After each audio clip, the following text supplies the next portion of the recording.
Kaya bumalik si Martin Romualdez dahil impeachment na naman laban kay VP Sara Duterte. Yan. So, ang script nila, mga kababayan, ay tuloy-tuloy pa rin na absent lang si Martin Romualdez at nagtago para hindi natin siya lalo namang maalala na siya talaga ang hari at mastermind ng flood control kickbackan na galing sa budget na pinirmahan din ni BBM dahil may 100 billion siya na insertion at 25 billion na kickback ayon kay Congressman Saldico na hanggang ngayon ay hindi pa nakakabalik dahil in the first place sila naman ang nagpalaalis kay Saldico para hindi siya makatestify.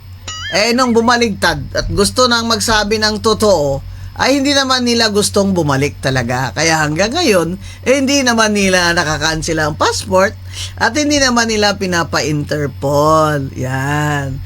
Kasi ang tingin ko dyan kay Saldico, willing naman yan magpakulong eh. Basta makulong din si Martin Romualdez at basta mapanatunayan niya na si BBM din ay may 100 billion na insertion at may kickback na siya nag-deliver sa bahay at sa Malacanang ng 25 billion. Yan, mga kababayan. Huwag niyong kakalimutan na itong issue ng korupsyon ay buhay at hilapang solusyon. Tinanong ako ng isang interview ano kaya dapat ang mangyari kung parang gustong mapakita ni BBM na may reforma talaga. Sabi ko, ipakulong niya si Martin Romualdez. Kasi, kung mapakulong niya si Martin Romualdez, tatahimik na ako. Wey. Joke lang. Totoo yan. Pero, di ba? Wag naman niya tayo bigyan ng mga Bong Revilla, napaka-small time naman. At saka itong si Yusek Bernardo, state witness, palit ulo. Kaya, paano tayo maniniwala ngayon na totoo itong mga kasong ito kung wala na namang warrant of arrest itong si Martin Romualdez dahil best friend din sila ni Ombudsman Boying Rimulya. Diba? Ano na nangyari dyan? Nasaan na yung ICI report? Ilabas nyo, ICI report nyo tungkol kay Martin Romualdez at tungkol kay Sandro.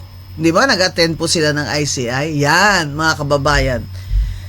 Ibalik po natin lagi sa issue ng massive na korupsyon sa administration na ito ni BBM at ang mastermind, silang dalawa ni Martin Romualdez. At nakinabang ng todo